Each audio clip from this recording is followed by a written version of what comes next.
এখান থেকে দেখতেছি স্ক্রিন লক লেগে আছে, এখান থেকে পাসওয়ার্ড লেগে আছে। তো এই লকগুলো কিভাবে রিমুভ করতে হয় আপনারা যারা করতে পারেন না, আমি আপনাদেরকে বলবো অবশ্যই আমার ভিডিওটা সম্পূর্ণ ওয়াচিং করেন। আজকের পর আপনার কাছে যদি নোকিয়া কোনো প্রকার ফোন আসে, আপনি এই কাজগুলো করতে পারবেন। তো প্রিয় বন্ধুরা, আমরা এই মুহূর্তে এখান থেকে দেখতেছি ভলিউম আপ, তার মানে হচ্ছে আমরা যে সাউন্ড বাটনের মাধ্যমে ভলিউম সাউন্ড এখান থেকে আমরা অফ অন করি বা এখান থেকে সাউন্ডটা কম বেশি করি। তো আমি এখান থেকে ভলিউম আপ ধরবো, তার সাথে ধরবো পাওয়ার বাটন। তা আমাদেরকে এই জিনিসটা খেয়াল রাখতে হবে, আমাদেরকে এট এ টাইম, তার মানে হচ্ছে আমাদেরকে একসাথে দুটোটা বাটন আমাদেরকে চেপে ধরে রাখতে হবে অল্প কিছুক্ষণ, যতক্ষণ পর্যন্ত এখান থেকে আমাদের ফোনটি রিকভারি মোডে চলে না যাবে ততক্ষণ পর্যন্ত আমাদেরকে খেয়াল রাখতে হবে। আমাদের ফোনটি রিকভারি মোডে চলে গেলে, তো আমি এখান থেকে ছেড়ে নিচে বাটনটা ধরে ফেলি, তার ক্ষেত্রে দেখা যায় অনেক সময় পাওয়ার ছেড়ে ভলিউম ডাউন আর ভলিউম প্লাস দুটো একসাথে ধরতে হয়, তার ক্ষেত্রে রিকভারি মোডটা চলে আসে।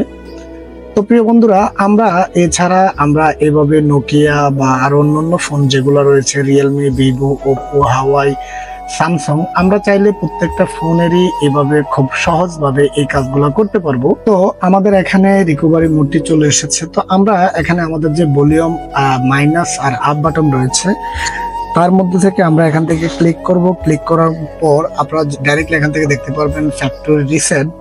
এই ফ্যাক্টরি রিসেটে এসে আমরা এখানে পাওয়ার বাটন প্রেস করব। প্রেস করার পর আমরা এখান থেকে আরো নিচে পেয়ে যাব হচ্ছে গিয়ে ফ্যাক্টরি রিসেট। আমি আপনাদেরকে দেখাই ফ্যাক্টরি রিসেট ডাটা। তারপর আমরা আবারও পাওয়ারও ক্লিক করব, এখানে পাওয়ারের মধ্যে ক্লিক করব। ক্লিক করার সাথে সাথে আমাদের এখান থেকে ফোনটি টোটালি ফরম্যাট হয়ে গিয়েছে। ফরম্যাট হয়ে যাওয়ার পর আমরা চাইলে এখান থেকে আরো একটি কাজ করতে পারি, সেটা হচ্ছে গিয়ে ক্যাশ মেমোরি এখান থেকে রিসেট করতে পারি। তার ক্ষেত্রে আমরা ওইটা করব না, আমরা এখান থেকে জাস্ট সিস্টেম রিবুট সিস্টেম নাও, এটার মধ্যে এখানে পাওয়ারের মধ্যে একটা ক্লিক করব।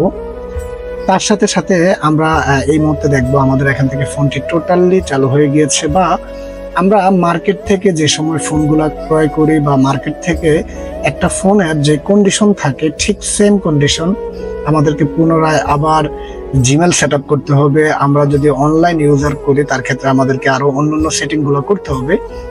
তো প্রিয় বন্ধুরা, আপনারা যারা আপনার নোকিয়া ফোনগুলোকে আপনি ফরম্যাট করতে পারেন না, বা আপনার হাতের ফোনটি আপনি কোনো কারণে পাসওয়ার্ড ভুলে গিয়েছেন, আপনি এই কাজগুলো করতে পারেন না, তো আশা করি আজকে আমার এই ভিডিওটা যারা সম্পূর্ণ ওয়াচিং করেছেন, আপনারা চাইলে প্রত্যেকটি কাজই আপনারা চাইলে এরকম সহজভাবে করে নিতে পারবেন। তাছাড়া আপনি যদি আমার এই ভিডিওটি ফেসবুক পেজ থেকে দেখে থাকেন, তার ক্ষেত্রে অবশ্যই ফেসবুক পেজটি ফলো দিয়ে যাবেন।